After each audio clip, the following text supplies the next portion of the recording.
discuss, needed to be added here. So we're looking at them first, and then we'll go ahead with the second block in a couple of minutes, right? Now yesterday, if you remember, we'd covered all the basic aspects of what management is and what are the roles of managers. Now there's something called management skills. Obviously, since it is an area of work where you're getting things done through the efforts of others and by utilizing the resources optimally to achieve the organizational objectives, the managers need to have some skills, some areas of expertise. There are certain skills which are important to them and certain skills which are not important to them, right? Specifically because a manager's job is complex, considering the fact that a variety of functions, activities, and work they have to do. They have to deal with a lot of situations. They have to manage people, tasks, processes, various publics also, like stakeholders and governments. So, and obviously they have to perform a whole variety of roles in different situations. So they need to have certain skills which are relevant to their area of work. But all skills are not necessarily required by all managers. So, but let us look at the various types of skills which are important and which are required by the people who are managing things in the organization. So the first skill that managers require are the technical skills. Now, what are technical skills? Technical skills are specialized knowledge, education, experience, or expertise in the field of work where they're working. It could include methods, processes, procedures, equipments, knowledge about equipments, knowledge about technology. All those things could come under technical skills. It could also mean rules, regulations, and laws related to their area of work. Okay, so these are all technical skills which managers might require. Second type of skill is the human skill. Human skill basically talks about interpersonal skills, the skill to work with people. And since all managerial activity is people related, managers must develop their skills to lead people, motivate people, communicate with people, and basically get work done through them. Right? The third skill that could be considered as being important for managers is design skills. Design skills is basically being able to understand problems, being able to understand situations and needs, and then being resourceful enough to solve them in an amicable manner, to look for ways to solve them in an amicable manner. So that those are design skills. One skill which is again very important is conceptual skills. What is a concept? Concept is the basic idea, an idea. Conceptual skills would mean even if you do not have any tangible thing in front of you, any tangible data in front of you, you're able to, using your experience and your judgment, you're able to understand the situation. Conceptual skills would mean to have a vision for the future and also the ability to visualize a plan to guide the people towards that vision. The ability to see the big picture or to scan the environment for opportunities and threats, to visualize the impact of plans, to be able to view the organization as an integrated whole and understand where they fit together. In case there are problems, how do you identify problems? All those things are conceptual skills. It belongs to the mind. It is in the mind. So anyone who's has good conceptual skills would be in a position to, look at things and identify problems and make, plans accordingly. Those are conceptual skills. Another type of skills are the analytical skills. You and me know what is analytical skill. When you have data, maybe not very organized data, even when you are able to make sense out of that data, that's analytical skills. You have a lot of options in front of you, you are able to analyze them and then pick up the best option available, right? So those are analytical skills. Now, not all levels of managers or not all people in the organizations need all these skills.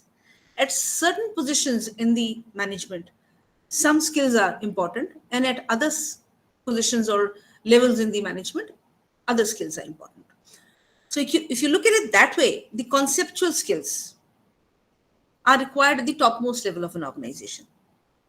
The technical skills, since they are dealing with the operational work, are required at the lowermost level, supervisory level, or the operational level of the organization. And the human skills, obviously, are required in the middle level of the management. So, with that, we come to the levels of management. How many levels of management are there? What do you mean by the top management people? Top management people are the CEO, the chairman, the president, the vice president, the strategic business unit heads. Those are the top level management people because they basically set objectives, they formulate strategies as to where the organization has to go. They need to have conceptual skills because they need to get the hang of what's going around, what the environment is offering, how we are related to the environment, what are our strengths and weaknesses, would we be able to do business, would we be able to be successful in this particular area. So they have to make decisions like that. So at the top level, conceptual skills are required. At the lower level, as I said, it is operational, so technical skills are more important there. And since the middle level people, they have to educate the organization about the strategies and the objectives and the vision of the organization, which has been downloaded from the top level management. As they have to get work done, they need to have human skills.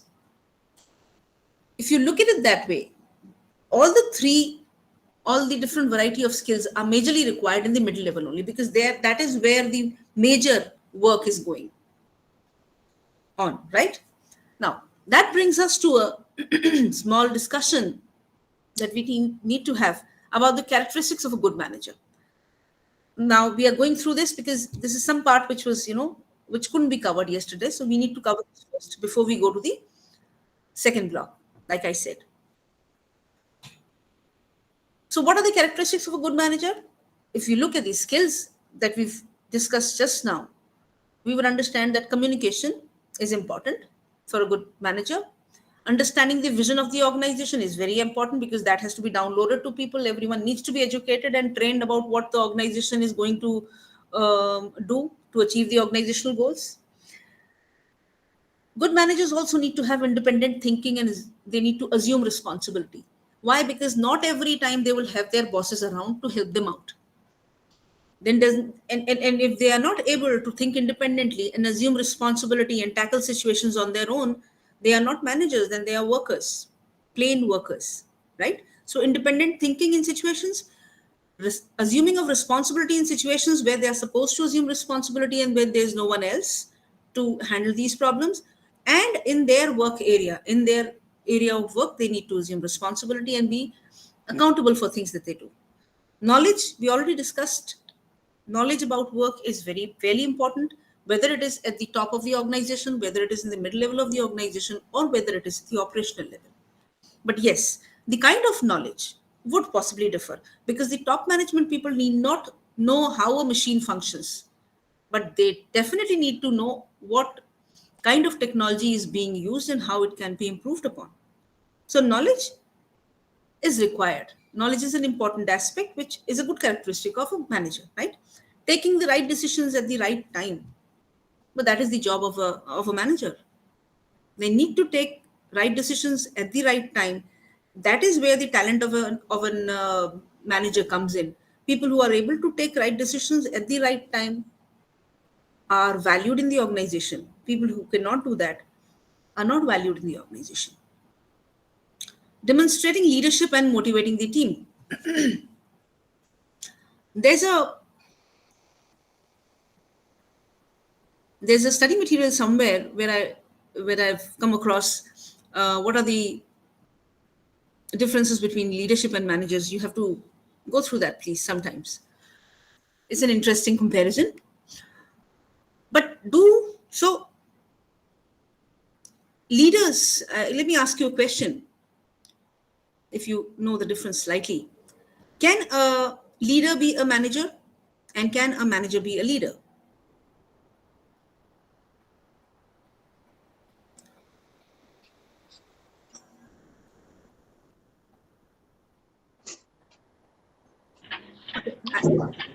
Does someone want to say something on that?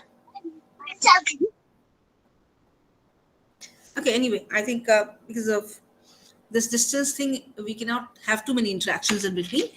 But yes, leaders could exist anywhere in Yeah. the society. They might not be managers in an organization. Manager is a person who's been appointed formally to lead a group of people in the organization. So a leader might not be a manager, but a manager definitely needs to be a leader because he is working with the team and he has to bring them all together to achieve the goals of that team. Now, whether it is the top goals or whether it is the departmental goals or whether it is a project goal, it depends on what work he's doing. Empathy is another characteristic which is important. Empathy, what do you mean by empathy? Empathy is being able to understand what situations your team members are facing so that you're in a position to give them a solution or guide them. Okay. Conflict resolution. Since there are people working in the organizations, there are bound to be conflicts. And a proper solution to the conflict needs to be worked out by the head of the team or the manager. Because underlying conflicts in an organization can lead to a lot of unproductivity and sub goal behavior. So conflicts need to be resolved. This is a very important characteristic which a manager needs to have. Emotional balance. Why? Because since you're working with people, you are going through a lot of stress. You're going through a lot of situations where you might feel that things are not proper, it's not fair, and all kinds of negative emotions can come in because you are under stress and you have to deliver work also. So emotional balance is important. Any person sitting in a position of importance, if they are not able to manage their own emotions, they will not be able to manage the work and manage the people with whom they are working. Okay, so this was the small topics that we missed out yesterday, and that is why I wanted to complete it beforehand. So this brings us to the end of the third unit and block 1. Now we are going to go ahead with block 2. Someone has raised a hand. Please go ahead.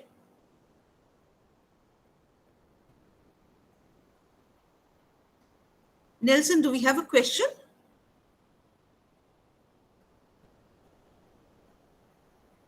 No, please. No, please. I'm sorry. Okay, sorry. It's okay. No issues. I could get it. So shall we go ahead with the block 2? Start block 2 now.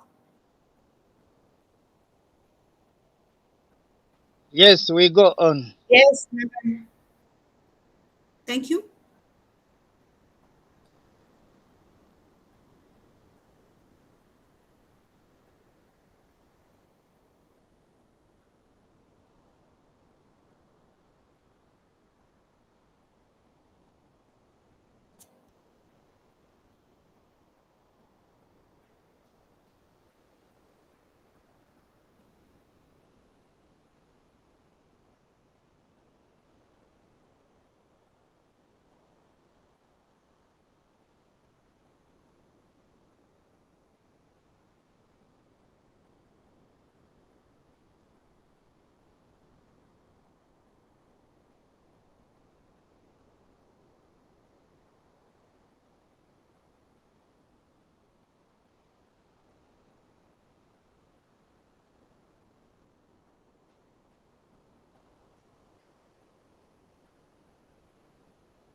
Okay. This is a preview of what we are covering. So we've already covered block 1. We are going to block 2 today.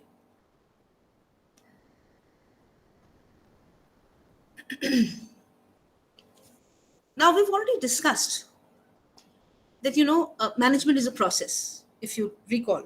So we need to understand what are the steps to this process for us to be able to actually get to know all this process well, so that we are able to implement it in whatever organizations we are in. Okay, but then the functions of management as we know them today have not been there in a similar manner since the earlier times when the study of management started. So let us look at what were the different functions of what were considered the different functions of management earlier on. Earlier on, we had planning, the earlier concepts where the classical theories were beginning to take place. Planning, organizing, command, and direct were considered functions of management. Why? Because commanding and directing, those were important then. People were not valued around that time. Fayol's theory indicated that planning, organizing, command, coordination, and control is important. It was further modified where they talked of planning, organizing, direction, and control. When the human relations movement came in, they converted direction into motivation. So planning, organizing, motivation, and control. Further, when we are talking of profits and business, profits in business, we talk of planning, organizing, integration, and measurement of results. And it has been further suggested that, you can even talk of planning, organizing, achievement, and appraisal. So a whole lot of researchers and a whole lot of ideas as to what the process of management entails. But currently, we look at management as a process which includes 5 basic steps. I would not say steps, 5 basic components. So today, when we say what are the management functions, we say that planning, organizing, staffing, directing, and controlling, these are the main management functions. There are other management functions also, which are on the sidelines, like coordinating, motivating. These could also be considered as functions of management. But when you look at the main functions, planning, organizing, staffing, directing, and control, these are the main functions of management. And the rest of the units in our syllabus, the second block and the third block, are dedicated to covering these functions of management. So these are the Fayol's 6 functions of management, just a figure to, if you want to look at it, it's available everywhere. According to Fayol, yes, the forecasting was also included. Planning, organizing, commanding, coordinating, and controlling were the functions of management. Okay. Before we go ahead with the functions of management one by one, we need to also understand that what is the relationship between these functions of management? We said that management is a process and there are various components of that process which make up the whole management function, the whole process of management. What is happening in an organization which is being managed? These functions are happening in an organization which is being managed. But what can we say in general about these functions of management? One thing, it is universal. These are universal and all pervasive. Universal is they are present everywhere. All pervasive, they are present at all levels. So generally, it is present everywhere. Whether it's a small organization, whether it's a large organization, whether it has 4 levels of hierarchy or only 2 levels of hierarchy, these functions of management are present. Now, although studies, what is this? Smile. Although we study the functions of management as interconnected parts of a process, because planning comes first, organizing second, staffing, directing, and controlling towards the end. When we are studying the functions of management, we are looking at them as a process and as interconnected parts of a process. But in reality, the functions of management do not follow a strict sequence. Why? Because management, like we said, it's an ongoing process. So when you plan something, when you plan to achieve a goal in some manner, while you are organizing or while you are doing something else towards the end of the process, you may realize that your plan is not complete in all senses. So you may come back again and make changes to the plan. Similarly, while you're controlling a particular process, you might realize that you have not made enough allocations to the allocation of resources at the time of organizing. So you may go back. That is the reason you're not able to achieve your goals or targets you're not able to achieve. So you have to go back again and make some changes in the organizing thing. So if you look at management occurring in an organization is not following the sequence. In the beginning, it is following the sequence of planning, organizing, staffing, directing, and controlling. But when work starts, all these processes, all these functions, all these parts of the management process have an iterative quality, and they are contained within each other. They are interlinked with each other. They are interdependent on each other. And the relative importance of any of these functions varies at various organizational levels. So planning might be the most important function at the top level, but directing might be the most important function at the operational level. Okay, so since this is all conceptual, once we look at various organizations, once we look at an organization in detail, then we understand that all this is interlinked and interrelated, right? Let's go now to the first function of the management process, which is called planning. After completing this unit, we should be in a position to explain what is management, what is planning as a management function, the characteristic, what is the planning process, what are the merits and demerits of the planning function, and the features also. Characteristic comes in characteristics only. Are you with me? Are you there? Yes. Yes, we are Yes. here. We are here. And you're able to see the file? Yes, ma'am. Yes. Yes, Miss Rose. I would also like to be assured of the fact that there are no sound issues today. There's no technical issue as far as audibility is concerned. Yes. The audibility is clear. Yes. Thank you. Okay, so let's come to planning. Yes, it's Okay, very so clear. let's come to planning. We already know what is planning all about. Planning is about is thinking beforehand what is to be done to achieve a goal, and then the doing part comes later. So, but when you are thinking about what is to be, how you are going to achieve your goals and targets, that thinking part is planning. If you look at the technical definition of planning, it says planning is the selection and relating of facts and making and using of assumptions regarding the future in the visualization and formalization of proposed activities believed necessary to achieve desired results. You might think that this is a very complicated definition, but look at it in the manner in which I've written it down below this definition. Let us look at the various phrases one by one. Planning is the selection and relating of facts.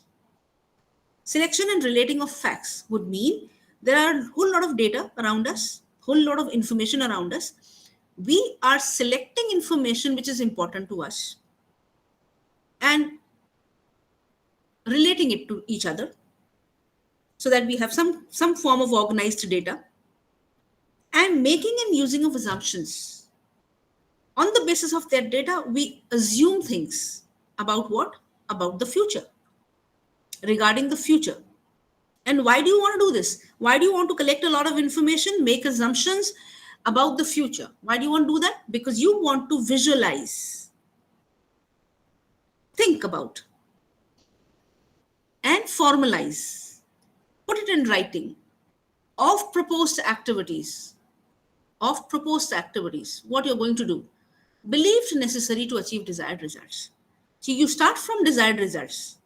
From there backwards you go. What you want to achieve, you think about the activities. Before you think about the activities, before you write down in black and white on paper, on the computers, before you write down, you think about what is to be done. And before you think about what is to be done, you assume certain things about the environment, about your people, about the kind of money you have, about resources you have, about what you want to do. And then on the basis of that, collect information and make plans. Got it? So that's the definition of planning. It's a very important definition. You should know this definition. You should memorize this definition. Okay. Now, on the basis of this, let us go ahead and talk of other things about planning. So why do we need planning in an organization? Can an organization just not go about functioning without planning, without proper planning? No, because unless and until you plan, you do not get the following benefits. When you plan, you are focused on what is to be done. When you plan, you know what is acceptable, what is not acceptable. It establishes order. When you plan, you get a framework for action within a time frame, what all activities are supposed to be done, by whom, by what time, what is the time period, time frame available to them. Who is going to do it and who's going to be held responsible if that work is not accomplished? Fixation of responsibility. Planning also tells us how the different parts of the organization, different processes happening in the organization are interrelated and interdependent on each other. I know my work, if it's not complete, the other department is not going to be able to function properly. That is what planning tells us. When you plan, you know that there are limited resources. You have to use those resources to accomplish all the various aspects of work, not just one or two. So when you plan, you do better utilization of resources. And if you remember, optimum utilization of resources. And the final thing, when you plan about what is going to happen in the future, how you're going to achieve your objectives, you are actually thinking of, because you are doing some kind of a survey, you're doing some kind of information collection, you're looking at the environment to identify threats and opportunities and the various things which are happening in the environment. You are actually planning to offset uncertainty.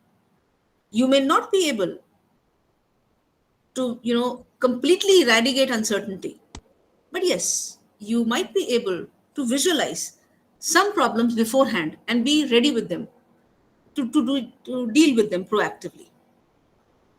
Now, if planning needs to be successful, if it has to be successful, what should be its nature?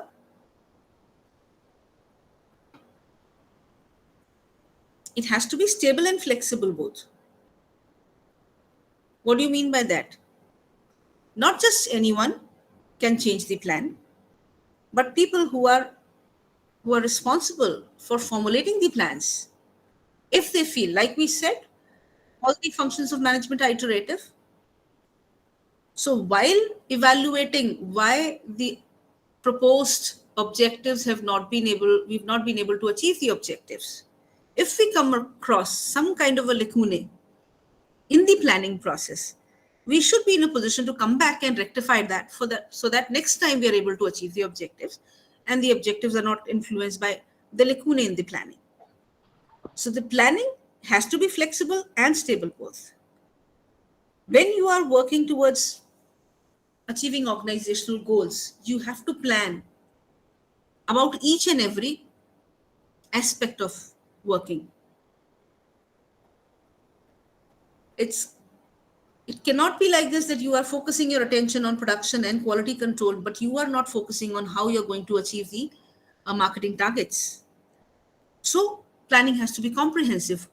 All areas of work, all activities in the organization need to be paid attention to properly. Economy. Now, there has to be a trade-off between what you have, what you can do, and actually doing it. While you're planning, you have to keep in mind the organization has limited resources, and those limited resources have to be utilized. So economy is one aspect which makes planning effective. Plans need to be simple and clear because they have to be followed by people. They have always to be objective oriented. Whatever plans are made have to be in congruence with what the organization is wanting to achieve. When we come to the various types of plans, you'll know that the top of the organizations decide to achieve some objectives or targets. Those targets are broken down and distributed among the second level of the organization. Then the relevant objectives these objectives are broken down into the functional areas, and so on and so forth. So every person in the organization has something to do, has to achieve some goal which is related somewhere to the organizational goals. So the planning has to be objective oriented, and everyone needs to know how the work that they are doing, how the work or the objectives they are achieving is related to the organization's objectives. But planning, we would work towards making it more effective, but there are some limitations of planning also. It is not a foolproof plan to achieve what the organization wants to achieve. So it is time-consuming process. It is quite possible to spend too much of time in planning and not being able to achieve it. So there has to be a trade-off between planning and then executing. It is an expensive function. Reason being that you have to devote some time. And when you devote some time, people are involved. So people are utilizing their time. It's quite possible also that you're making so many plans and, spending too much of time and effort in it. And ultimately it turns out to be expensive. Not all certainties can be dealt with. We've already discussed this a lot of times. The environment is very volatile. It is becoming more and more uncertain. And every organization is having an environment. They cannot exist. They cannot be something like in vacuum, like in the space. So since the environment is dynamic and volatile, we are not able to imagine, we are not able to forecast all that is going to happen. So not all uncertainties can be dealt with. Sometimes people start following plans to the, maximum, not using their brains. When we were looking at the characteristics of managers, if you remember, we said that they have to be decision makers and they have to utilize their initiative. I don't remember what word we'd use, but people have to be taking decisions using their, brains to come to solutions, proper solutions, right time, right decisions at the right time. All that sometimes does not happen when there's too much of planning. People don't use their thinking power. So internal rigidity can be brought in because of planning. Limited scope. If plans are not made comprehensive, and are not covering the various areas of attention, which various areas which need attention by the people who are planning, it could be limited in scope.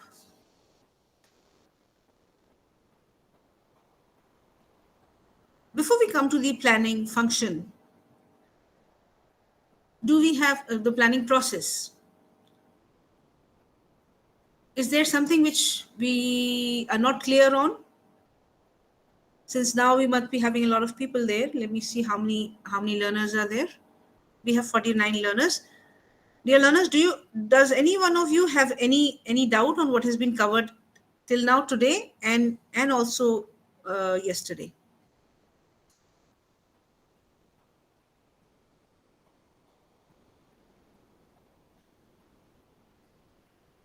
If you have, please put down on it's here. I'm not sure if every one of you have, thank you. If every one of you have put your attendance, please put it down because now we are recording, so it has to be there now. Okay, so let us go ahead and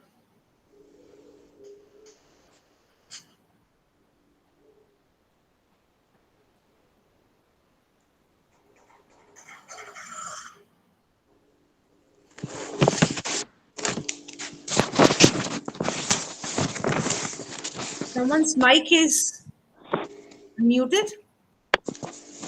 Please mute the mic. Okay. Now, like we said, that this is the first most function of management, and without planning, we cannot be having the remaining functions of management. So we need to understand how do we plan for the, for the achievement of organizational goals. In fact, even establishing goals is a part of the planning function. So what does the process of planning entail? The first step of planning is establishing goals. Now, what are the goals based on? The goals are based on what the organization's top management wants.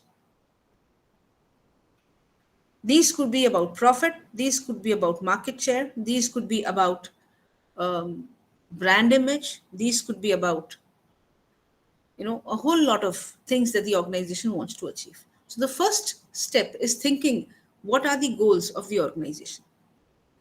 Second step is establishing planning premises. What are premises? Premises are assumptions.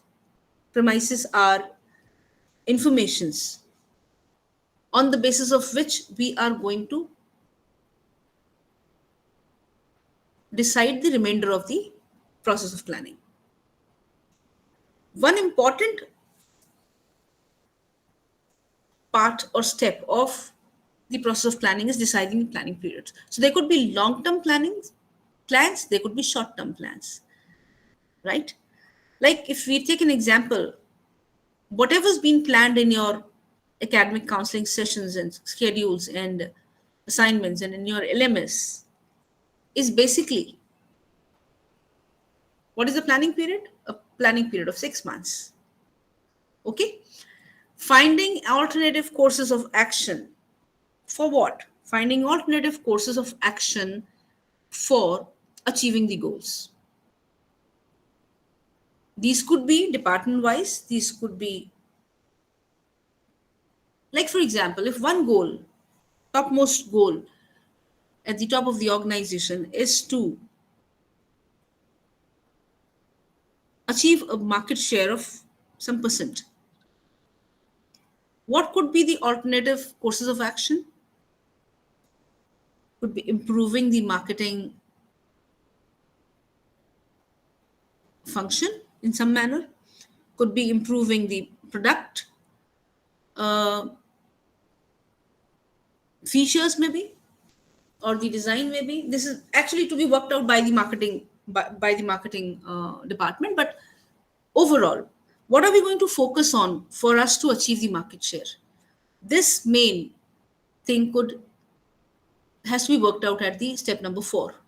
Obviously, the top management is very well aware of what product they are selling, what offers they are making to the marketplace, how is the market, what kind of consumers they are, what kind of competition there is. So they have all those information.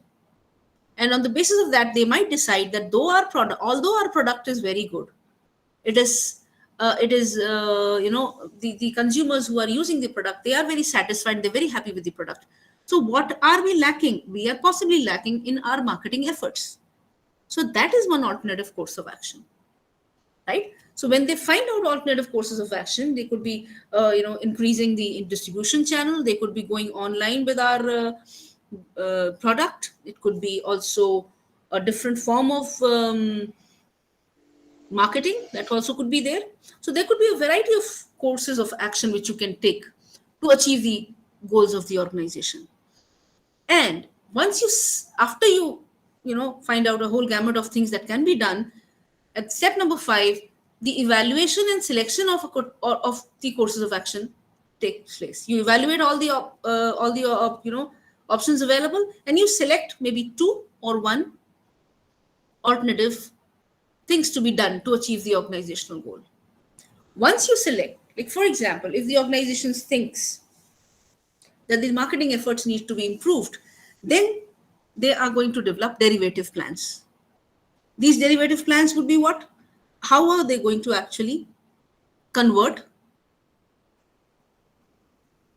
this plan of increasing the marketing efforts into a variety of things? What are they going to do? Where are they going to market? What channels are they going to use? What kind of sales force are they going to apply? What area are they going to cover? So these kind of plans can be made. And then they are put into action, and measuring and controlling is the last step of the process of planning. Now, this is a generalized process of planning. It can happen anywhere in the organization, in all departments, various departments in the organization, at different levels in the organization. And where it is happening, there would be some changes made to this process of planning. It is not necessary that we are going to utilize the whole process of planning everywhere. Okay, so this is the generalized process of planning. Now, let us go one step further in understanding the planning function and see what kind of plans are made in the organization. Now, the plans or the types of plans can be classified in a wide variety of ways. So there are many plans in the organization. Some are made by the top management, some are made by the middle level management, some are made for a long term, some are made for a short term. Some are complete plans, some are specific plans limited to a particular small area in the organization. Some are plans which are there forever. Not forever would mean for a couple of years. And some plans are there only for maybe a day. Some plans, so there is a whole lot of classification involved as far as types of plans are concerned. So if you look at the scope, plans can be comprehensive, they can be limited. A plan can be made for the whole finance department, or a plan can be made for a particular product line. A plan can be made for a period of 10 years. A plan can be made for a period of 6 months. Plan can be made by the top management and then distributed down the levels. Or a plan can be participative, wherein the information comes, or after the discussions, it is a bottoms up approach. Again, that's also another classification. When it is participative, it is democratic kind of discussions, and otherwise it is imposed by the top management. And top down is for implementation. The plan is sent down. The goals are top down plans because they have to be achieved. No one can appeal against them. Bottoms up is for evaluation and coordination. Maybe a plan is made and then sent to the top of the organization or to your boss to be framed into a full-fledged plan. Looking at what kind of work is done in the plan, again, it can be classified into strategic, tactical, and operational plan. Strategic is long-term, based on environmental study and the study of the organizational strengths and goals and philosophies. Tactical is about use of resources.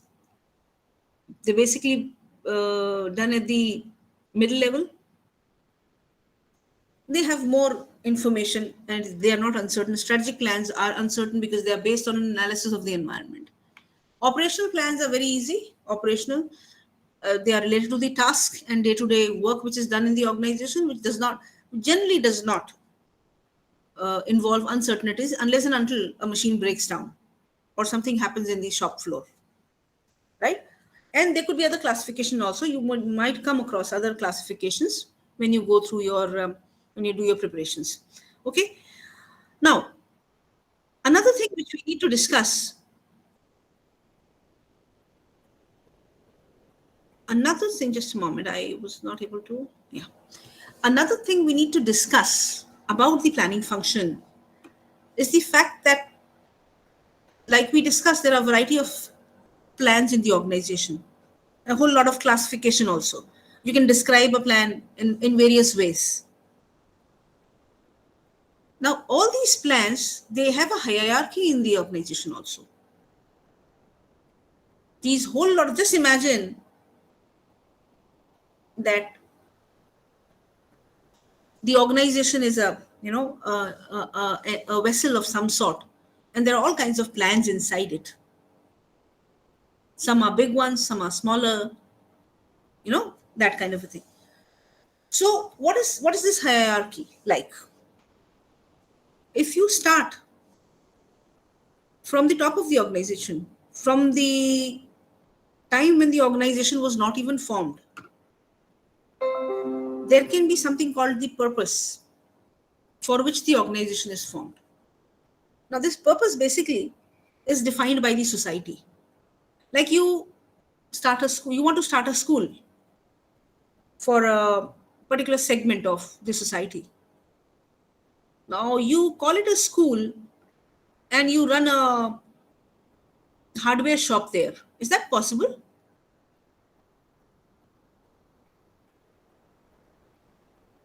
It's not possible.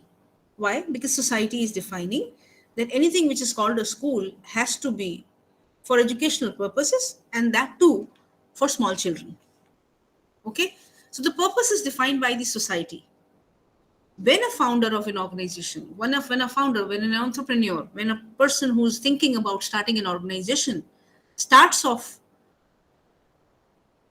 the process of visualizing what he's going to do, what kind of business he's going to be into, he is guided by what is existing in the society, and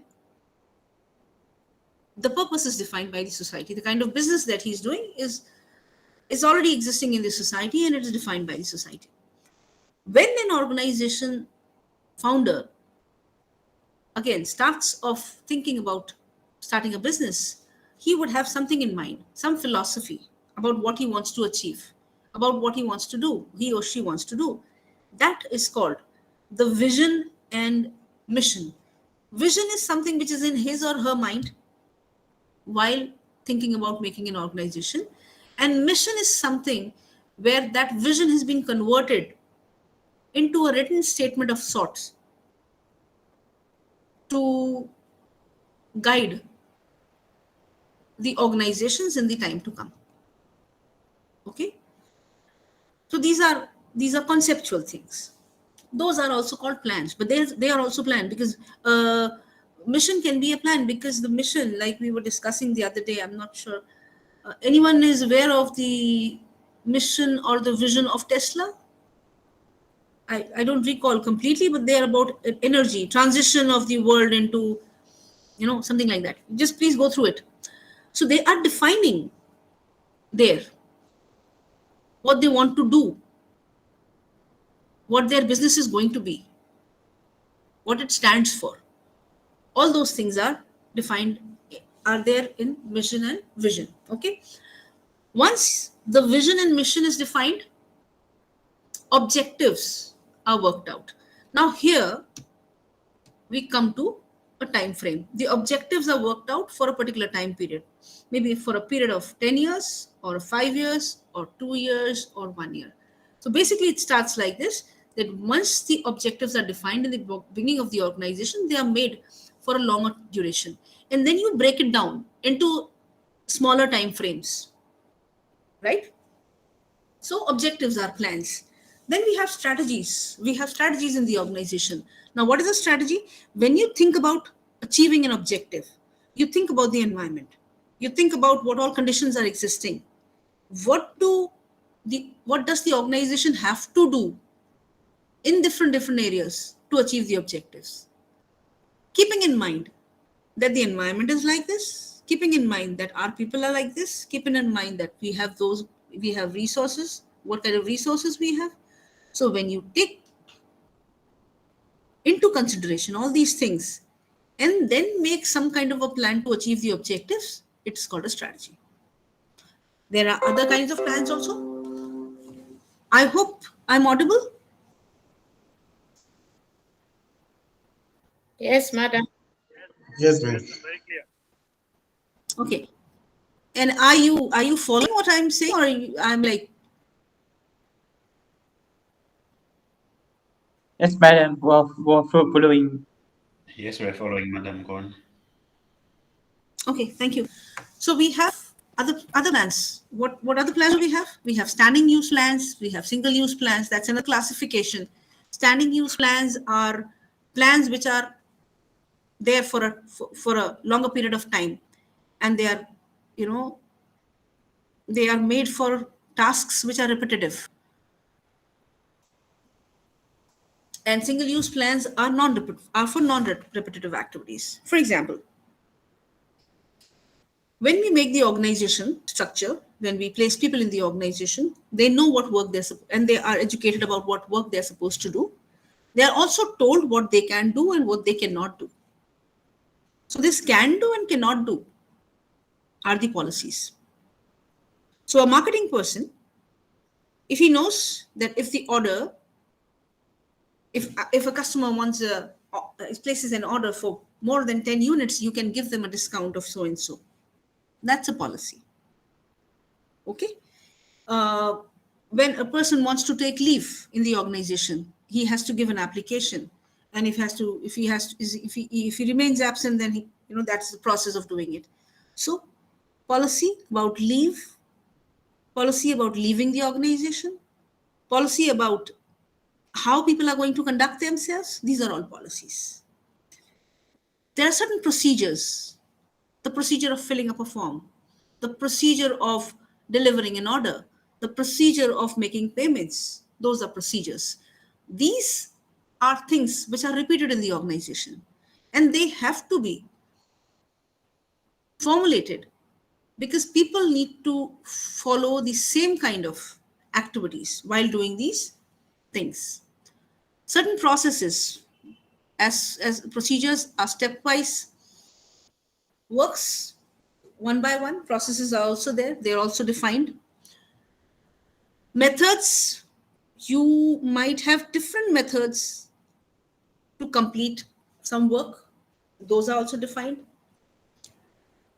There's something called rules. Now, what is the difference between rules and the other plans? Rules are basically made in areas which are very risky. Now, policy is a guideline, procedure needs to be followed, processes have to be, conducted in the way they are supposed to be done. You can follow any method of completing your work, but rules have to be followed. Rule is a plan wherein if you do not follow the rule, there could be some kind of punishment or some kind of negative impact. Okay, and rules are only made in areas where there is very, certain risky things, like you cannot maybe smoke in the work area. Well, that's a rule. Okay. Single use plans would mean that if you have to achieve a short target someplace, you have to complete a project. You have to complete a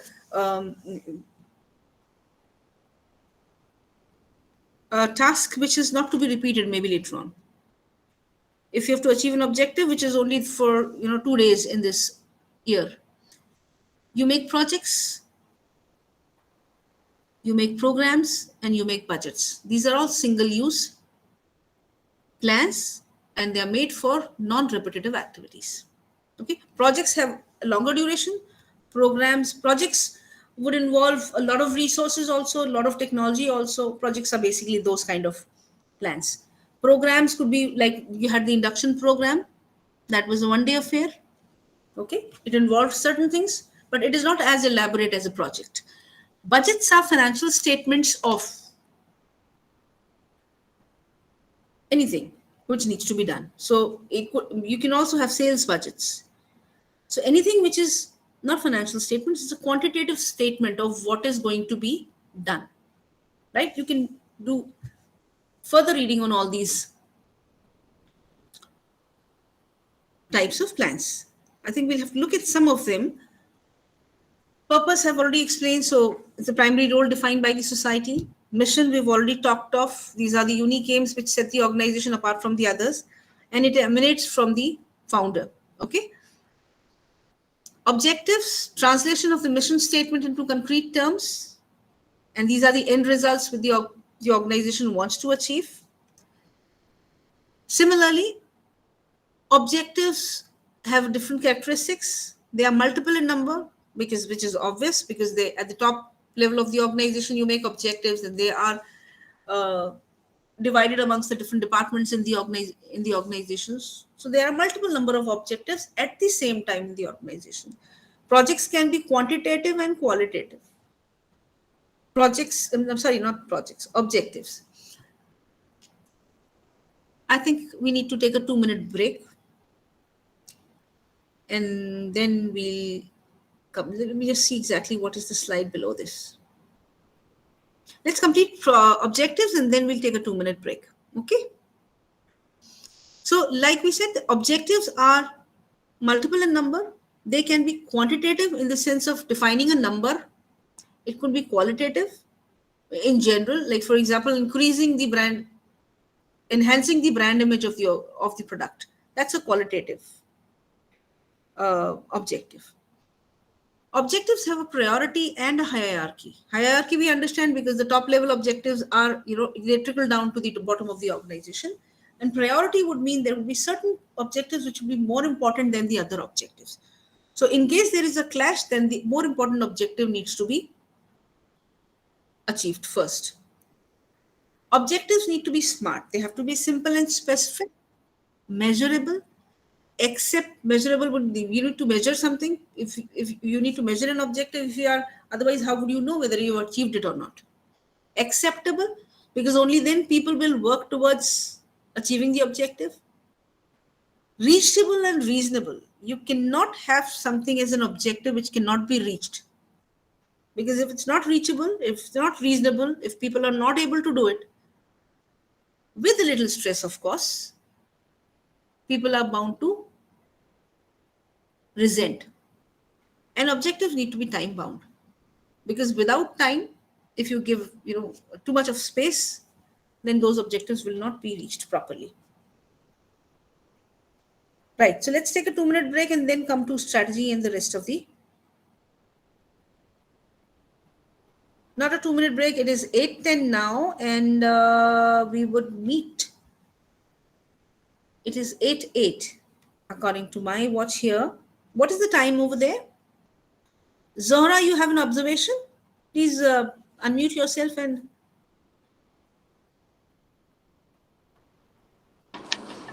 It's going well.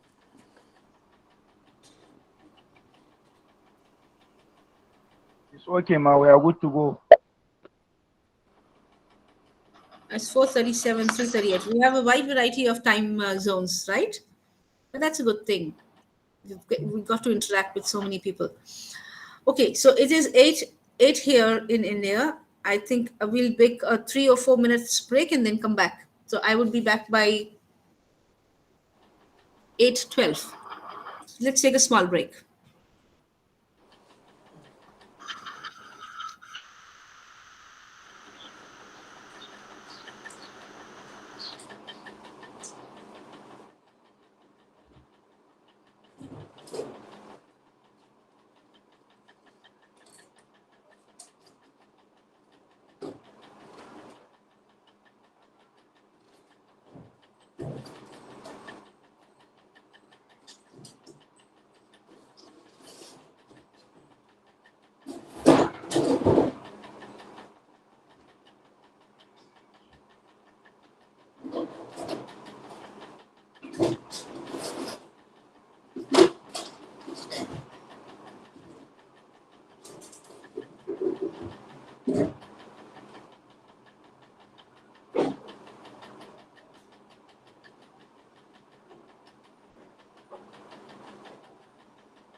Yeah.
Okay, I am back.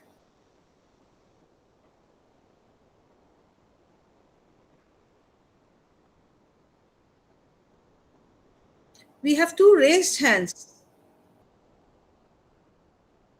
Zahra and Violet.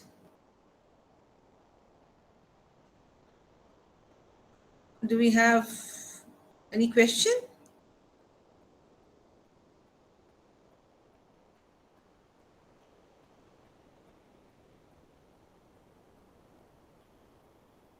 Okay, I think it's just by mistake that they have their raised hands.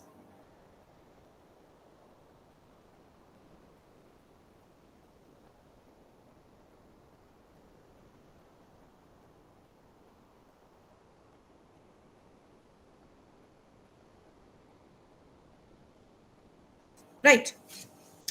The file is visible. We already discussed in brief what a strategy is, because that's we can discuss these different types of plans in brief only, because you have other dedicated subjects to take them to, for your further studies on those subjects. So there's a strategic management subject in second semester. Anyway, so what's a strategy? A strategy is a unified, comprehensive, and integrated plan that relates the strategic advantages of the organization to the challenges of the environment. So when you have objectives, when you've decided what you want to achieve, what are going to be the targets that the organization is going to work towards, you will convert those objectives into strategies. You've already decided what is the target. Now is the time for the managers to work and find out whether you will be in a position to achieve those targets. And if you will be in a position to achieve those targets, what are the influencing factors? What are the things which need to be considered? So you need to look at the internal advantages, internal competencies of the organization, and relate them to what is existing outside the organization to understand whether you would be in a position or to achieve those objectives and how you will be able to achieve those objectives. So that is what a strategy is all about. Okay. And then these strategies are later broken down into policies and procedures and processes. Right? Okay. So coming to the next type of plan is a policy. Policy is a basic framework, guideline, or statement which helps, guides, or channels thinking and action and decision making. Okay. What are the advantages of a policy? When you set policies on any area of the organization, you do that to bring about uniformity of action. You want people who are taking care of that particular activity to take the same kind of action when they are confronted with a particular situation, similar situation. When you set policies, it speeds up decisions at the lower level. The subordinate does not have to run every time to the superior to find out what do I do in this situation, because that policy says that when you're faced with like for example, we will take this example of order being given by the customer for a number of units of your product. So if it is already been written down in a policy that if the customer asks for 10 units, you can give them a discount of 5%. If it is written down in a policy, the subordinate does not have to run to the superior every time to say that, look, my customer wants a discount of 5% because he's ordering 15 units. So subordinates need not consult. It speeds up decisions at the lower level. It makes delegation possible because every time the manager or the superior does not have to get involved into each and everything. So when they set policies about various aspects of the organization, various work which is done by the organization, they are ensuring that when that kind of work comes up at the lower level, the subordinate is in a position to take decisions rather than coming to the superior and consulting the superior every time. It also acts as a basis for future action and planning. Why? Because any kind of plan will have some kind of a feedback, some kind of an evaluation. And that would help us in planning for the future. When you make policies, you're also encouraging initiative, because people, if they have to be told every time at every step what work they're doing, if they have to be commanded and directed every time, they do not take initiative. If they've given some freedom and they know they can use their brains and apply their minds to study what policies are existing and how they can take decisions, what decisions they can take, what actions they can do, it encourages initiative. Or coordination possible. These policies, if they're existing in the organization, everyone knows what is to be done when, and coordination is possible. Okay. There's a classification of policies. Policies, like we said, plans are of various kinds, policies are of various kinds. So how do we classify the policies? Policies on the basis of source, originated policies. When the organization consciously makes policies in a particular area of work. Like we said, we talk of HR policies, we talk of marketing policies, we talk of production policies. All those policies have been formulated by the organizations. Those are called originated policies. There's something called appealed policy.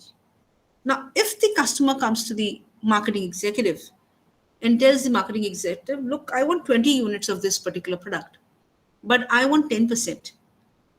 Now, what happens here? He is just entitled to give 5% discount to this individual, but he may feel that if he just gives 5% discount to the customer might be lost.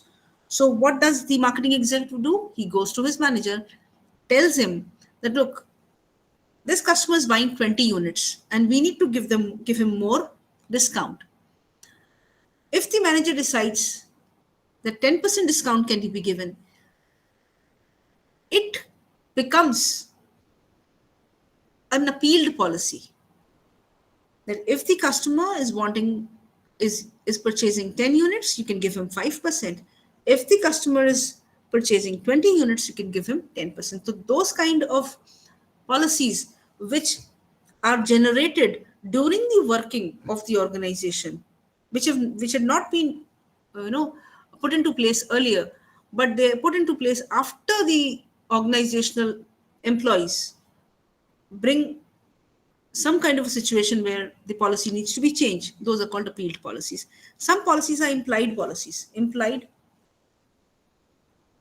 they have not been written down, they have not been told, but people follow them.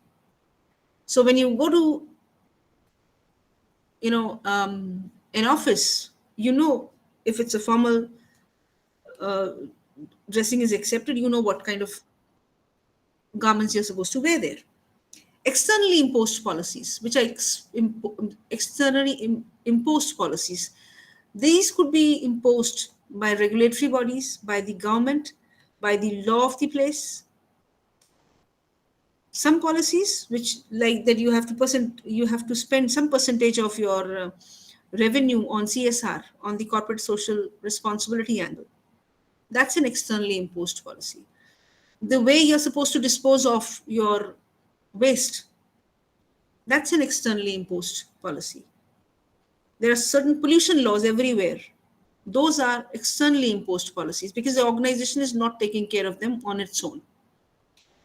Policies can also be based on the function. You can have production policies, personal policies, marketing policies, HR. HR is personal. On the basis of the organization level, the policies can be termed as major and minor, something which applies to the whole organization, something which applies only to a small part of the organization, right? So policies can be varied. Okay, there are some dangers and some guidelines on how to make policy making effective.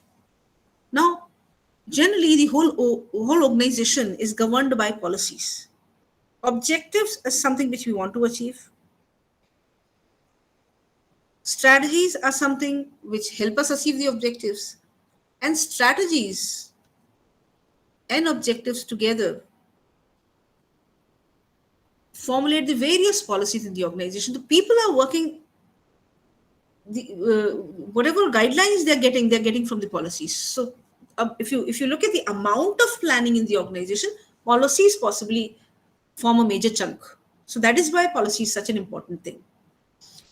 Now, policies can create some dangers. They're just guidelines, but they cannot substitute for human judgment. That's one drawback. Some people only refer to policies, they do not use their brains, they stop thinking. If policies are not, reframed in separate time periods, they can also hamper progress. They may become obsolete, or they may become, people might start taking them for granted. Some policies are too broad, maybe they can't help people with thinking guidelines. They're too broad, they're very difficult to understand. And in large organizations, policy making is difficult. Now, how do you make policies effective? Because these are the plans which are guiding people in the organization. People are working and people are getting help from the policies. So what should effective policy making be like? Effective policy making should be in writing, because anything which is oral can become distorted. Obviously, they should reflect objectives. When the policies are being made, there has to be democratic discussion, participative discussion in the people who are going to follow those policies, because it makes it more acceptable, and you get different ideas, you get various opinions can come into picture. Policies again have to be stable and flexible, both like planning process.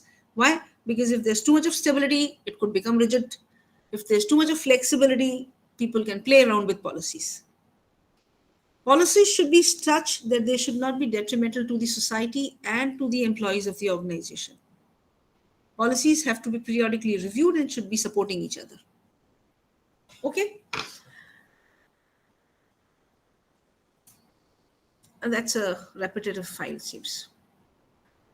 Okay, this we already know. What are procedures? Procedures are a series of related tasks in chronological order, and this is fixed in the organization because then to bring about consistency in the organization.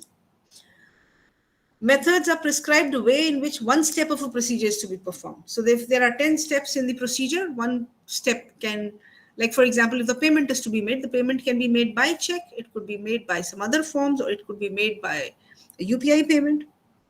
So method is that. Rules, we already talked, that rules are something which cannot be bent. Programs and budgets, these are single-use plans. And single-use plans would mean they are used once and then they are discarded.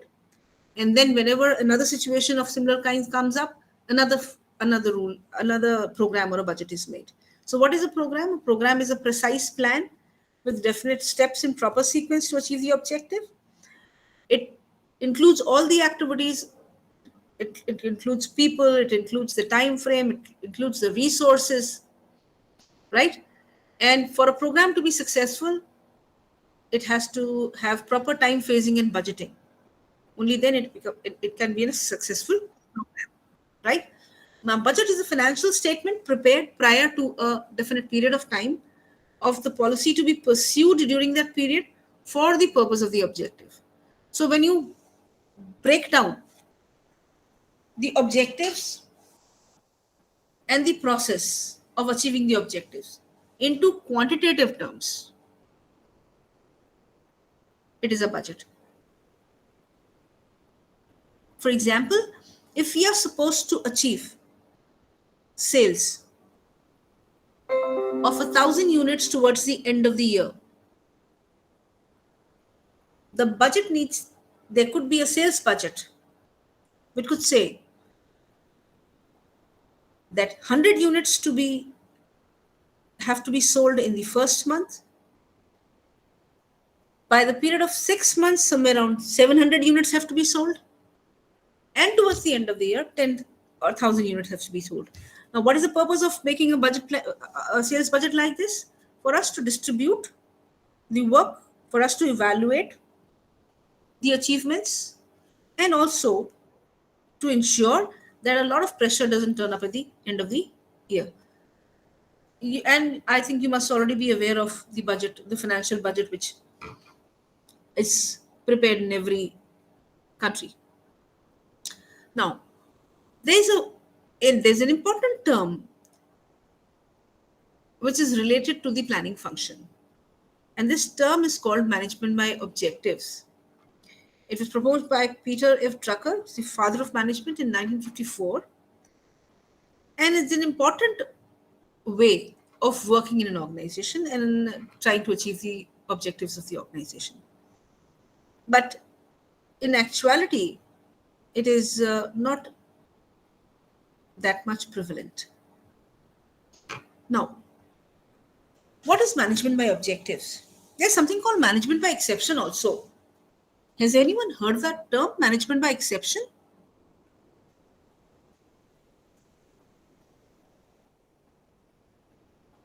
Maybe not. Okay, let us look at management by objectives first, and then we'll come to the second term. When we are planning the whole management process, we're looking at the management process, and the management process is about achieving objectives, right? And when we plan to achieve the objectives in a democratic manner, it is called management by objectives. It ideally begins at the top of the organization with the establishment of certain, everything begins, the starting point of everything in an organization is the organizational objectives only. Now, how does MBO take place? MBO follows a process wherein the superior and the subordinate, they discuss the objectives to be achieved. The subordinate gives his own ideas of what all he can achieve within what time frame, and what would be the basis of judgment towards the end of that time frame. After this discussion, the superior would allocate the tasks to be achieved by that individual within the time frame that he is agreed upon, and to be evaluated towards the end of that time frame on the basis of whatever criteria has been given by the subordinate, has been discussed between the two of them. That's the initial meeting.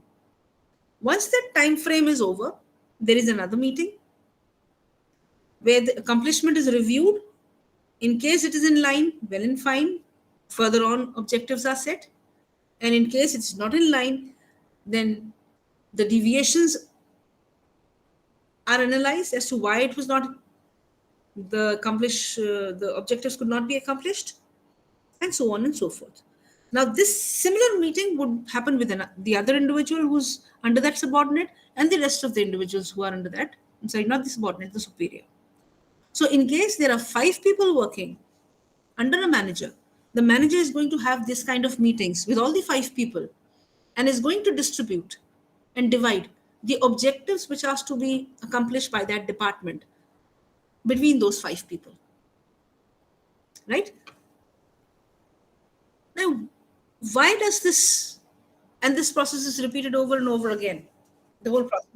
Initial meeting, discussing the task, dividing the task, deciding the time period, and the criteria for judgment.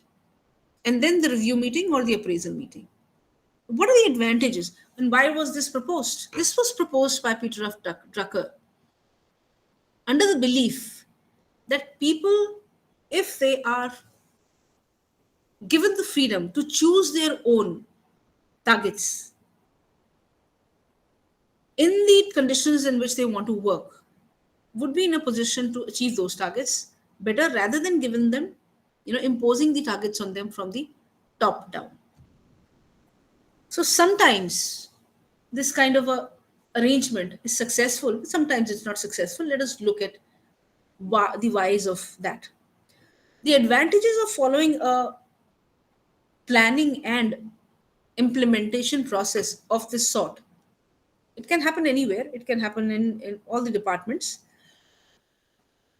The advantages are, since the individual, the subordinate, is involved, he is committed towards achieving the objective. There could be consistency in performance because the individual is himself or herself responsible for the work. Since the criteria and the time frame has already been decided in the beginning of the allocation of the task and the objective, a systematic evaluation can take place.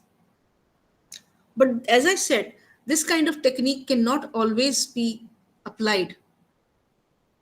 In certain situations, it becomes a little difficult to use this kind of a method to achieve objectives. Why? Because sometimes it is not feasible to set specific objectives. You just know that the task has to be done, but you do not know how you are going to evaluate the task. So, in areas like research, in areas like product development, in areas which require speculation and forecasting, in areas which are involved with intangible things, it becomes difficult to set specific objectives. So when you're not able to set specific objectives, it's difficult for you to evaluate the work also. When there are trust issues between the subordinate and the superior, then also this kind of technique will not work. Because the subordinate does not trust the superior, he would feel that the superior wants to pressurize him and give him more work. The superior does not trust the subordinate, so he would feel that the subordinate does not want to work. So these kind of trust issues can, crop up. Another disadvantage of management by objectives is that it can maybe just become a formality and not be implemented in spirit. So there is an agreement between the subordinate and the superior to fix a particular target which can easily be achieved, or and so on and so forth. So everyone's comfortable. Another disadvantage is that when you're talking of objectives, specific objectives, you are able to judge the capacity or the work or the performance or the skills of the subordinate in that area only. It's quite obvious that management by objective is not, it's not the only technique which is applied. There could be other techniques also to, get the work done and evaluate the individuals.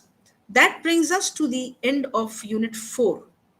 There could be other topics also in Unit 4.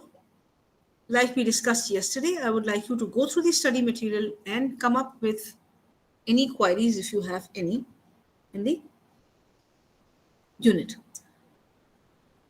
Are we clear till now? I hope there are no doubts. In case there are doubts, please tell me. It's very clear. Okay.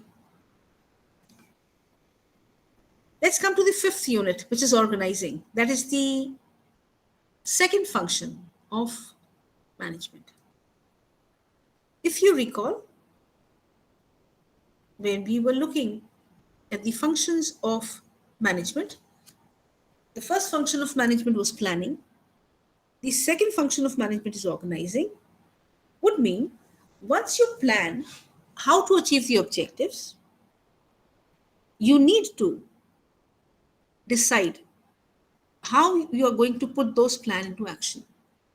So this would involve creating an organization, ensuring what activities you're supposed to be doing to achieve the objectives, creating a structure in the organization after consideration of a wide variety of factors, deciding what kind of relationships this structure is going to have within itself. That is what is organizing, right? So let's look at the organizing function.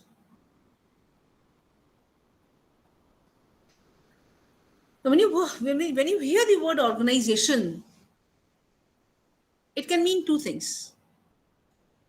One is the noun, which is the organization which exists, and the other is the verb, which is the act of organizing, which creates the organization. Okay?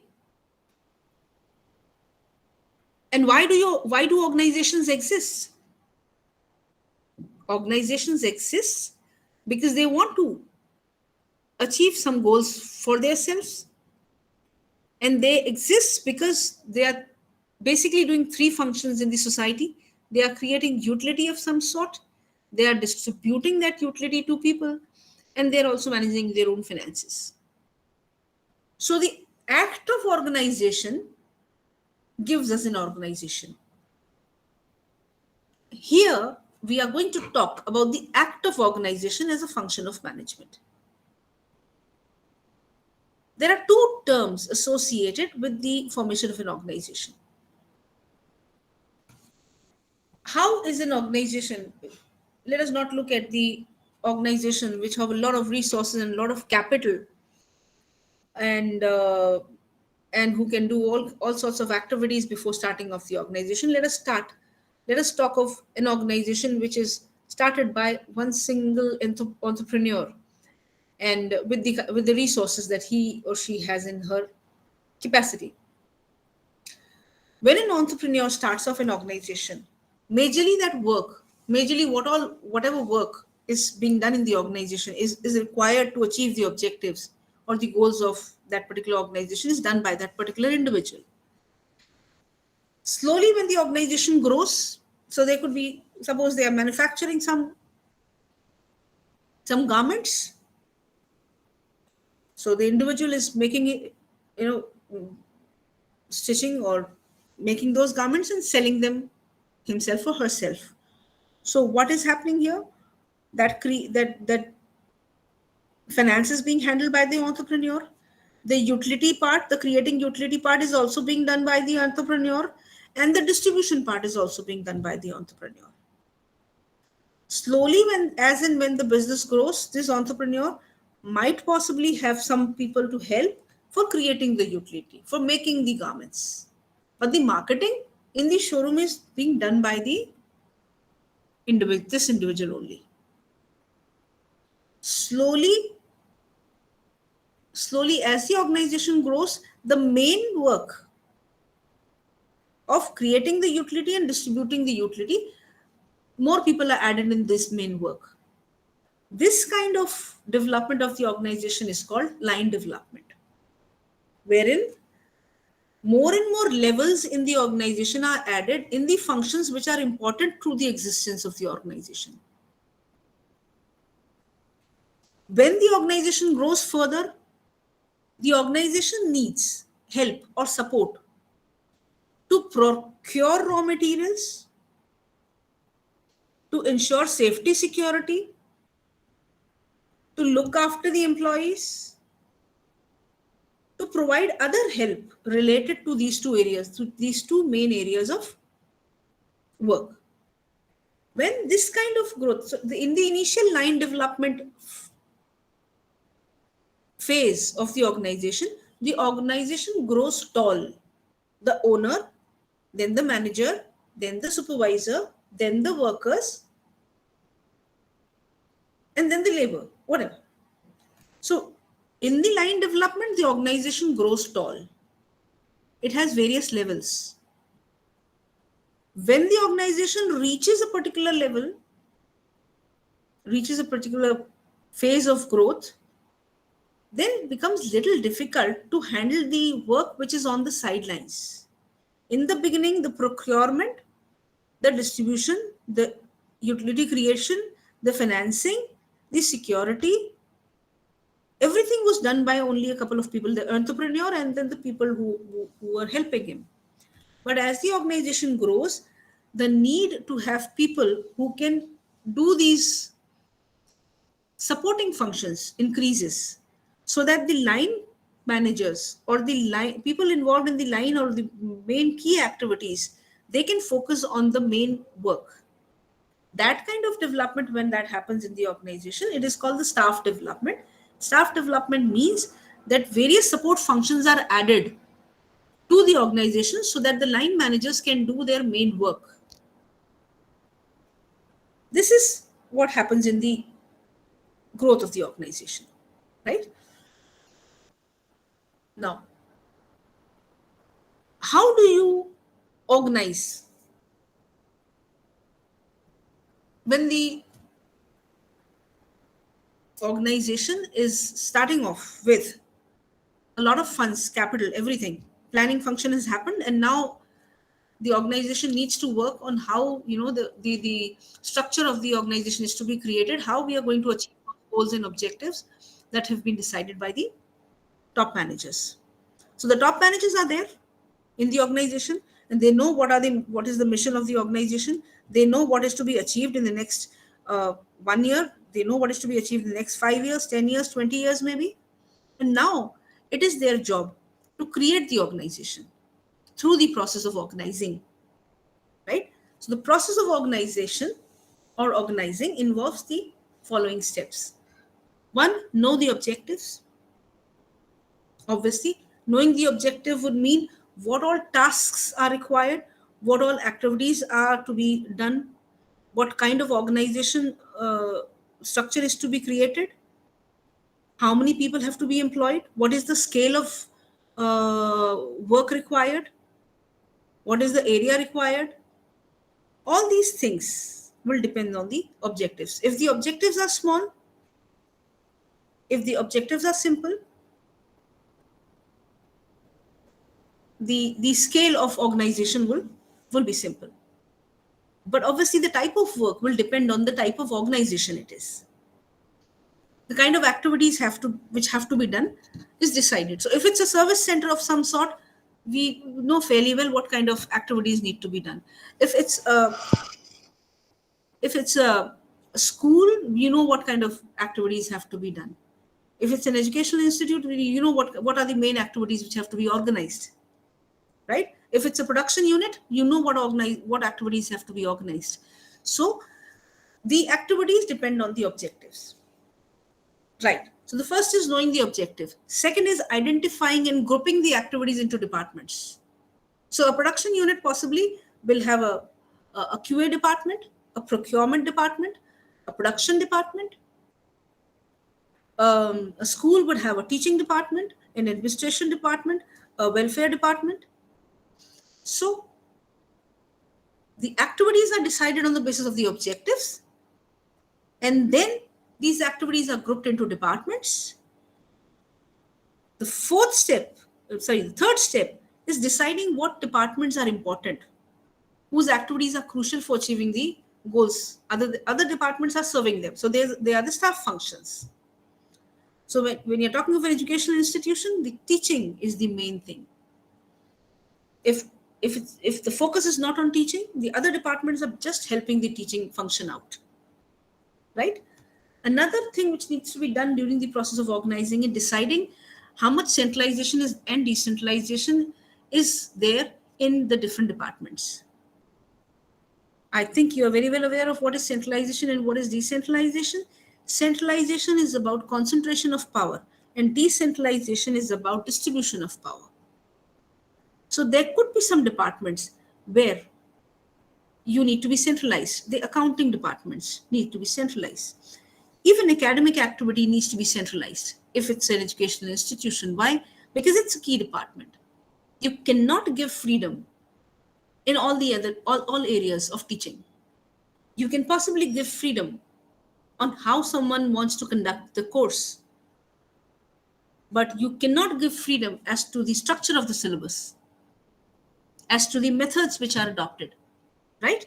So every department the organization will have to decide, the management will have to decide what activities are going to be centralized and what activities are going to be decentralized. The next thing which needs to be decided is the span of management. We are going to discuss this in a little detail. So the span of management is deciding how many people can be controlled at a particular level of the organization. So it is common sense that if it's a supervisor, the supervisor possibly will be in a position to control somewhere around 20 workers. But if it's a general manager, the general manager will not be able to control 20 managers. Why? We'll come to the discussion later on. So span of management is very important, because if the span of management is appropriate, if we have decided, if the organization during the process of organizing decides appropriate span of management, then people in the organization are able to work to the best of their abilities. But if they have to control a lot of people, they are overworked. And if they are not given ample number of people according to their capacities, then they are underutilized. Okay, one more component of the process of organization is coordination. If you have decided a number of departments in the organization, you have decided how much power you are going to give to each the various activities of each department. You've decided how many people are reporting to your managers at a particular level. You also have to set coordination mechanisms so that there is no conflict. You have to set coordination mechanisms so that people know how they are interrelated with the other departments or other areas of the work organization, so that they do not create hurdles or barriers in the working of the other people or other departments in the organization.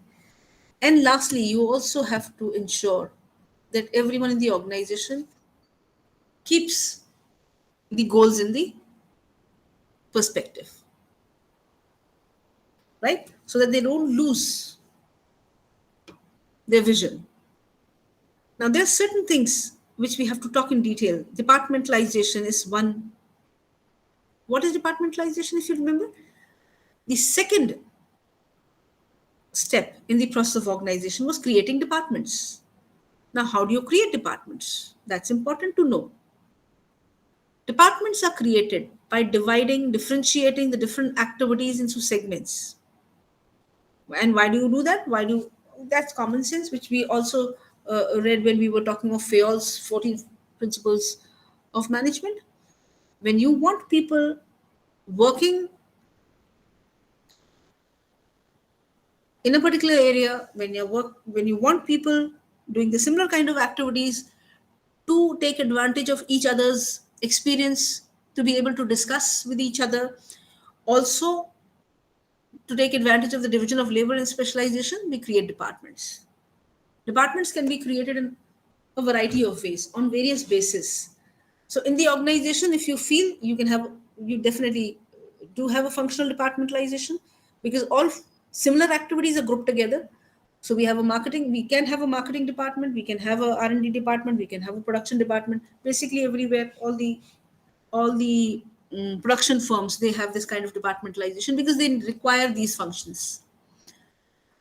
You can also have a product departmentalization, a company which is making a lot of products. If they club it all together in the functional departmentalization, it becomes difficult because then you're not able to focus. The marketing department will not be able to focus in all the products. So what do? They create a product departmentalization.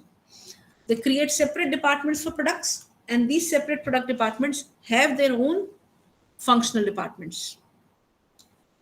Certain cases, certain industries, we also see departmentalization on the basis of customers. For banks, for institutional products, we create departments for different customers. So we have separate institutional banking division and we separate retail banking division. If the organization is a big organization which is operating in the whole continent or the country, then we can also have regional departmentalization. Like whatever railways we have, they are always divided into various regional areas. One basis of departmentalization is time, wherein, for example, the shift system in factories. When you want to utilize the assets or the machinery in the factory to the optimum level, you have a time departmentalization. So you have people working in the morning shift and you have people working in the evening shift. For organizations which are dependent on a long process, you can have a process departmentalization. In refineries, in the assembly line, in the in any kind of industry where the value chain, a value chain is a typical word which is a little higher up, where the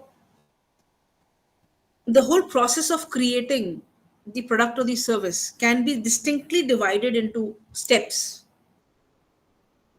Like I said, assembly line. So in the assembly line, if I hope you understand the concept of assembly line. Like for example, if you're manufacturing a car, then in the beginning the engine is made, then later on the outside structure is fitted into it, and then towards the end of it, the rest of the finishing work is done. So that's an assembly line. So any industry which can be divided into different processes, different steps, there they can have this process departmentalization. Refineries and oil, petroleum industry is a very good example, because the raw crude oil is pumped from one place which is geographically very far away from the refinery. Then the refinery, then after the refined oil, it's sent away to some other place for processing. So the process departmentalization. Basically, typically organizations follow a combined basis strategy, because bigger organizations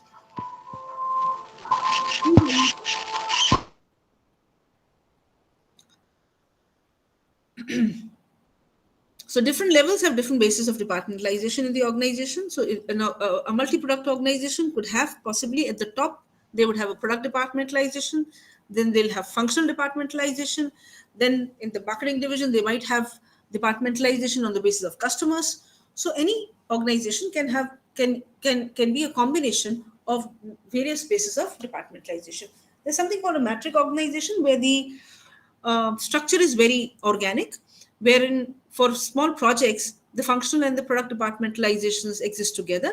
This you can see in the software industry. For any need of the client, for any specific project, people are picked from various areas and they're put in together for one project, right? That's called a matrix organization. So the process of organizing the in the process of organizing, the departmentalization function is very important. The step is very important, and it is departments are created on the basis of specific needs of the organization, right? Now, there's another thing which is there, which we wanted to discuss, which is the span of management. We said that during the organization process, let's take 1 second to go back. The process of organizing includes so many steps, wherein after analyzing the objectives, we divided the activities into different groups or departments. Then we decided what departments were important, because we wanted to pay attention to those departments. We decided how much power we are going to give to the people in the organization, to the various activities. Then we are going to decide how many people are going to report at what level to the superior, right? That is called the span of management. It's an important decision to be taken during the organization process. Now, span of management, number of subordinates reporting directly to a manager. Why do we need to determine the span of management? For efficient utilization of managers and for effective performance of subordinates. To achieve both these, what would happen if the SOM is too wide? What do you mean by SOM? Span of management is too wide. What does that mean? It means that the manager has a lot of people whom he has to control. There are a lot of people who are reporting to that manager. So the span of management is very wide. What happens there? The manager is overworked. The subordinates do not get enough guidance. The subordinates are not able to speak to the superior or the manager. Okay? And who is exhausted? The manager is exhausted. If this SOM is too narrow, what happens? If the span of management is too narrow, that means that not too many people are reporting to the manager. He has the potential to actually control more people, but he's not controlling. So what would happen? the workers or the subordinates will be over supervised. Excuse me.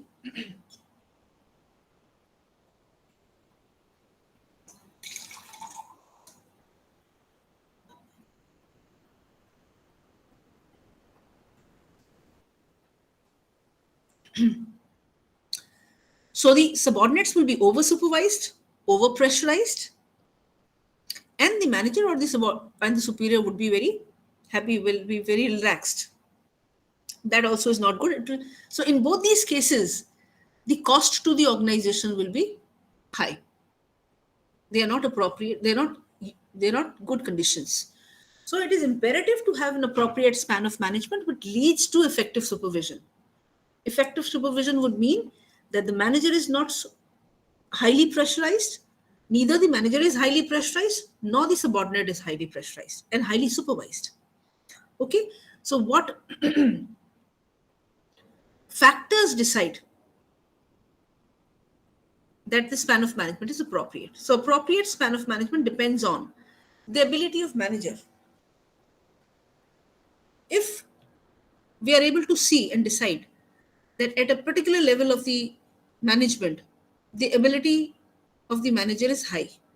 So if the ability of the manager is high, then obviously the span of management, how would it be, narrow or would it be wide?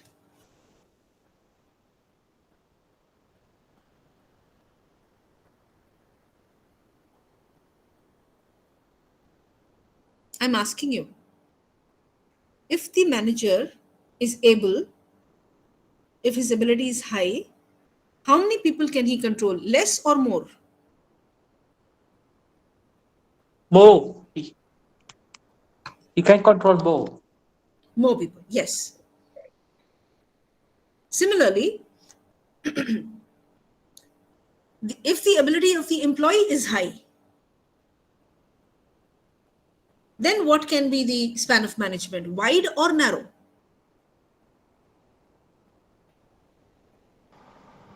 Narrow. It will be wide. You decide. If the ability of the employee is more, that means he is able to take his own decisions, he is able to work out solutions to his own problems, he does not need guidance every now and then that kind of an employee does not need too much of supervision. So when that employee does not need supervision, the span of management is going to be wide. Okay? If the Yes, type madam. of work, yes. So if the type of work is very, very regular, if the type of work is not very complicated, if the type of work is very easy, then also the span of management can be very wide. Why? Because there are no problems arising there. He does not need guidance every now and then, the subordinate. When there are clear authority and responsibility areas, they are defined, then also the span of management can be kept a little wide.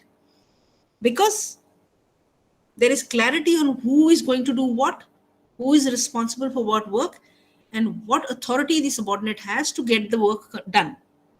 In that case also, the span of management can be increased. Location. If the people are in the same location, then the span of management can be high. It's changing now because of information systems and technology and everything online, that is changing. So information systems is another one thing. If we have good systems in place for reporting, for guidance, for meeting, then the span of management can be very high.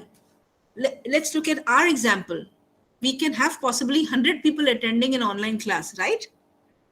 Though it's not span of management, but yes, technology and information systems have brought us to a stage where we can actually interact with a lot of people. Okay, level of management. Now, at the operational level, at the task level, people are doing regular work, people are doing manual work, they are doing it, easily, without any confusion, without any problem. So at the supervisor level, at the operational level, a lot of people can be reporting to an individual, a supervisor. But when you're talking of the top level management, where there are a lot of discussions on what is to be done, what strategy to be followed, what are the environmental factors which need to be paid attention to, and a lot of brainstorming is going on there. At that level, the span of management cannot be very wide. And the end point is this, that for a span of management to be appropriate economy, there has to be a balance between having too many people and too less people. Like we said, we need to ensure that the manager is not overworked, and we also need to ensure that the subordinate is not overpressurized and oversupervised. So deciding the span of management is an important step in organizing process, and it is done based on all these various factors, that how many people are going to report to an individual or a manager or or a superior, for that person to be able to complete the work allocated to that person, and also to ensure that organizational goals are met without any confusion. Okay, there's one or two more topics which we need to, so if you do not have any issues, if you cooperate, I think we should be able to complete these two. Should we go ahead and complete these two small topics in the next 5-10 minutes?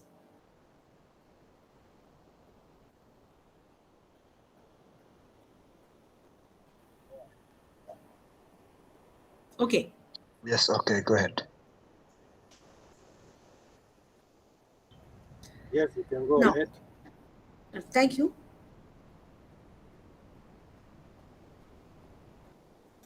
Now, during the process of organizing, like we said, that we need to decide on centralization and decentralization. So what does centralization and decentralization mean?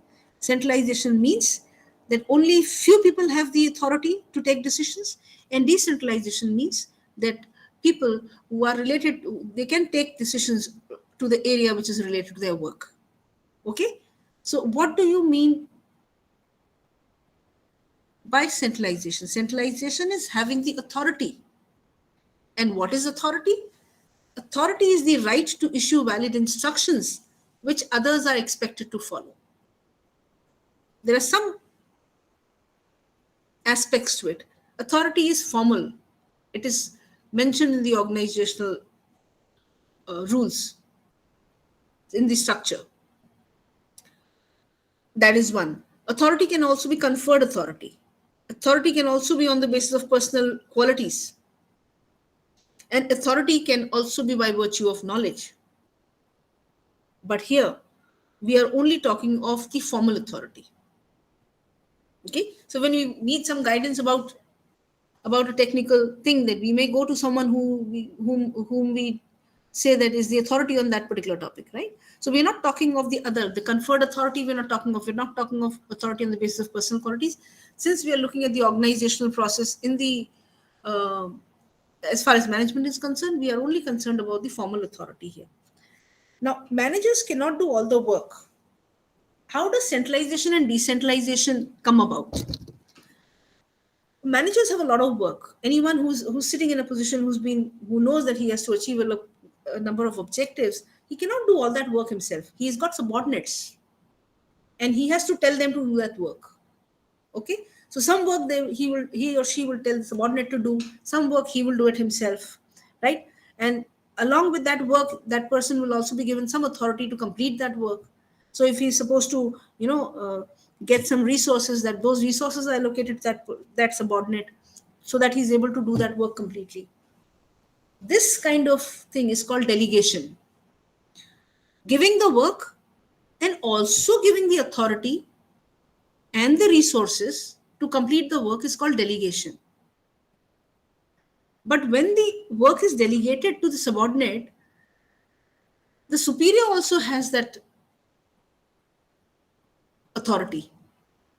He does not give that authority away to the subordinate completely, right? Because reason being that the subordinate has just started to work now, right? And what he does with the authority, you don't know. So that is what is meant by delegation. Delegation means the manager is allocating some work to the subordinate and is also allocating the authority to get that work done. But that does not mean that that this superior does not have any authority, he also has authority. Okay, so what are the advantages of delegation? Since we said that the manager cannot do all the work, he will be overworked and overburdened every time as if he's supposed to, just keep on giving tasks and orders and directions without relieving himself of some workload, he's not going to be able to achieve it. And there would be other disadvantages also. What kind of disadvantages? People will resent his giving orders.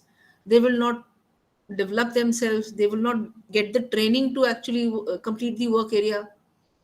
Okay, so that is why delegation is important. It relieves the workload of the manager, speeds up decision making and action.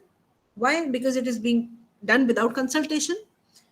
It trains and motivates the subordinates, and possibly better decisions are taken because the decision is being taken by the person who is doing the work. So that is delegation.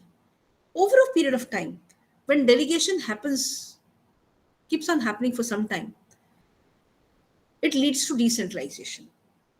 In the sense that the superior, over a period of time, keeps on giving one particular kind of work and the authority to do that work to the subordinate.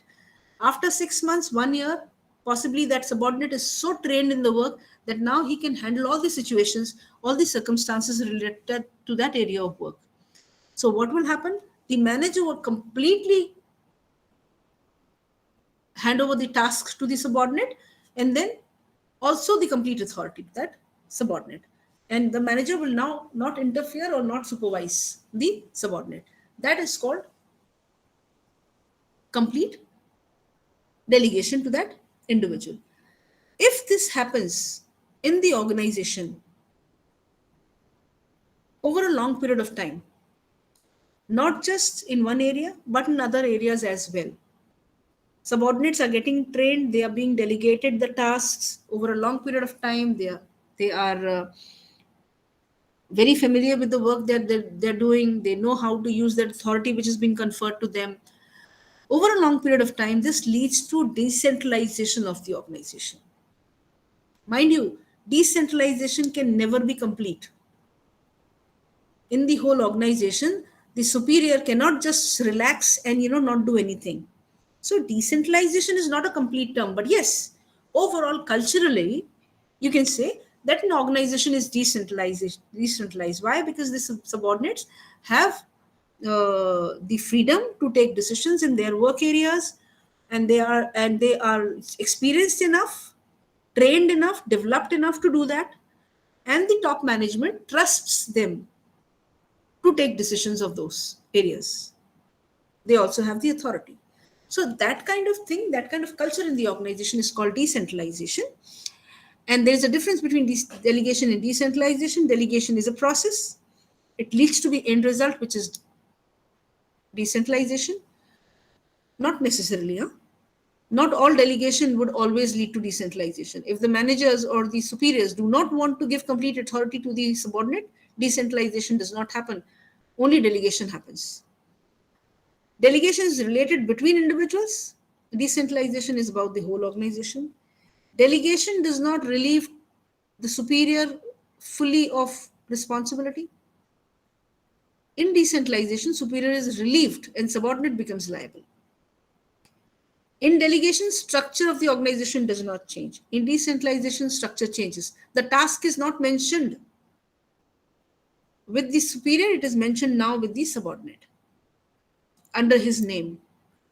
Delegation is very essential because no one in the organization can do all the work himself. You need to give it to the subordinates. Decentralization may not be practiced. Another thing which needs to be added here is that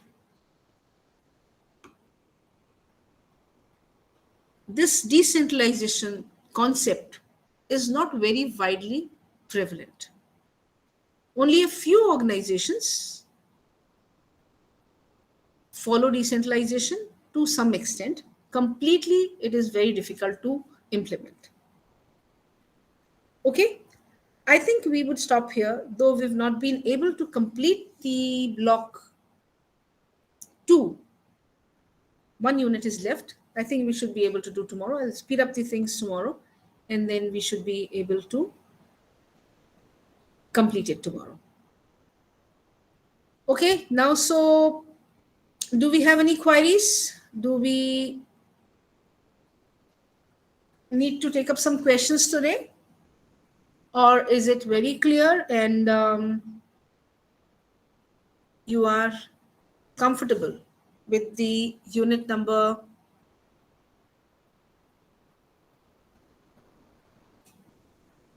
4 and 5? Unit 6 is pending. We'll do it tomorrow. You are very clear, madam. Okay then. So shall we close today's session and take up queries tomorrow in case you have any? I would request you to please go through the study material, because we would obviously, we are touching upon all the concepts and all the topics there, but there could be certain things which you might need an explanation on. So I would request you to go through the study material and bring up queries, which will make it more interesting. Okay. Okay, madam. Okay. Right then, thank you. Can you share Yesterday, the email? yeah, I've seen this message. I'll have to check with Smriti ma'am. Don't worry. We'll see how it can be sent across to you. Okay? The matter how it can be sent across to you. Thank you. We'll meet tomorrow then. Thank you. Okay, ma'am.